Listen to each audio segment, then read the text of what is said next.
Bonjour et bienvenue au Flash Info CIMIC avec Catherine Williams et Eliane Clavon. Bonjour! National Geographic Channel a récemment mis en onde une nouvelle série télévisée, Border Control Canada, qui a soulevé beaucoup de polémiques dans le domaine de l'immigration puisqu'on a un accès privilégié au travail des agents des services frontaliers et à leurs techniques de travail.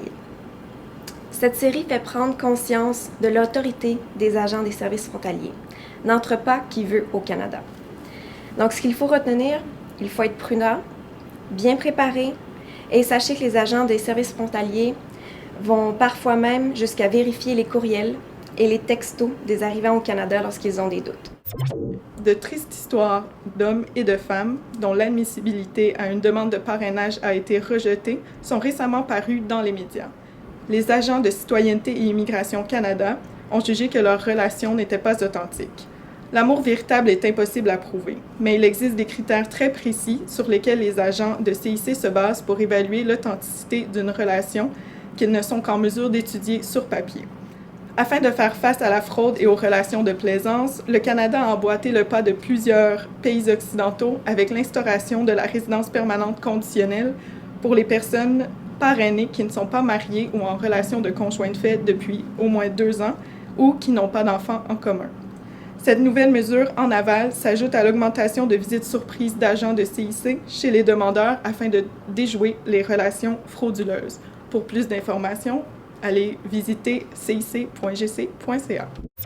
À la suite du récent scandale de la Banque royale du Canada, qui a mis à pied une cinquantaine d'employés de sa succursale de Toronto en technologie de l'information pour les remplacer à rabais par des travailleurs étrangers temporaires indiens, le ministre de l'Immigration, Jason Kenney, et la ministre de Ressources humaines et Développement des compétences Canada, Diane Finlay, ont récemment annoncé des nouvelles mesures pour le programme des travailleurs étrangers temporaires. Donc, voici les éléments annoncés. Premier élément, obliger les employeurs dès maintenant de rémunérer les travailleurs étrangers temporaires au salaire courant en éliminant le principe actuel de la flexibilité des salaires.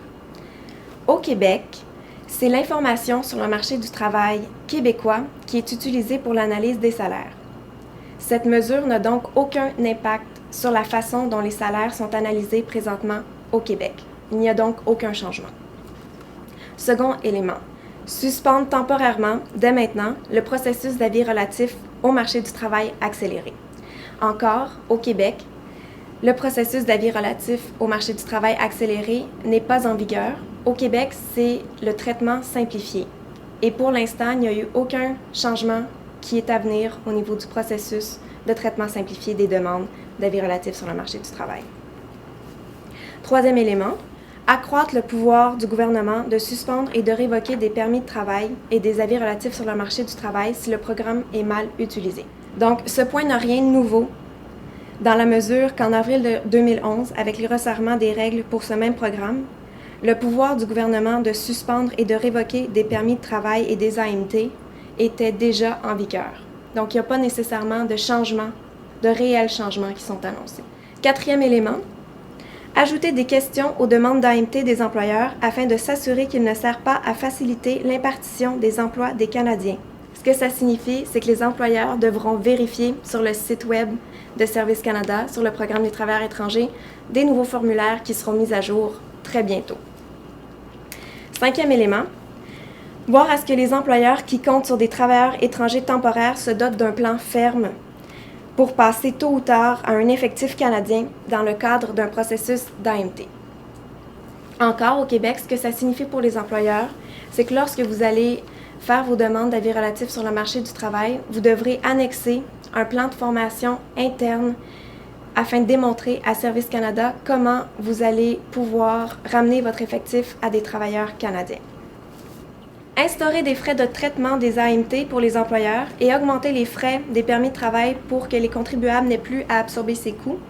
Donc, les nouveaux frais n'ont pas encore été annoncés, mais au Québec, présentement, il y a des frais de traitement pour le certificat d'acceptation du Québec. Donc, on va également rajouter des frais pour le traitement de l'AMT. Et l'indexation des permis de travail n'a pas encore été annoncée. Dernier élément, désigner l'anglais et le français comme les seules langues pouvant être requises à titre d'exigence à satisfaire. Des exceptions seront possibles, mais cette règle sera appliquée également au Québec.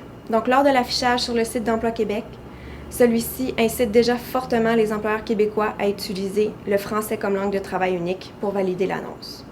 Rien de nouveau, encore une fois, mais on ne pourra plus exiger que dans le restaurant indien, que le cuisinier ne suffise qu'à parler sa langue maternelle. Donc, il devra parler français ou anglais.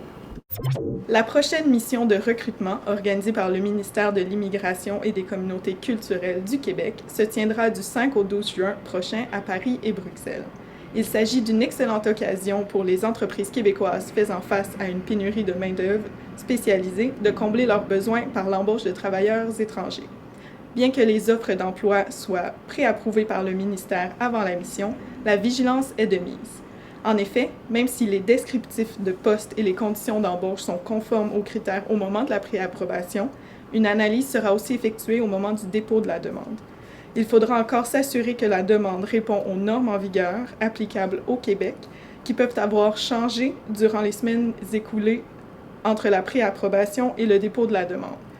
Pour toute information supplémentaire concernant ces missions, vous pouvez contacter vos agences de développement local. Et maintenant, vos nouvelles en bref. Après le succès de la première mission de recrutement virtuel au Brésil avec la compagnie Neuron, le CEMIC a l'intention de renouveler l'expérience. La prochaine mission de recrutement virtuel aura donc lieu au Brésil à l'automne prochain. La ministre Diane de Courcy a salué la 2e édition du Salon de l'immigration et de l'intégration au Québec qui a eu lieu à Montréal les 3 et 4 mai derniers. Les exposants y étaient nombreux et les nouveaux immigrants ont pu y découvrir une panoplie de services qui leur étaient dédiés, depuis l'installation en région jusqu'à l'accompagnement en emploi et en activités communautaires. Le 23 mai, le Journal des Affaires publiera un guide intitulé « Comment recruter à l'international » avec la participation étroite de Montréal International et de Québec International.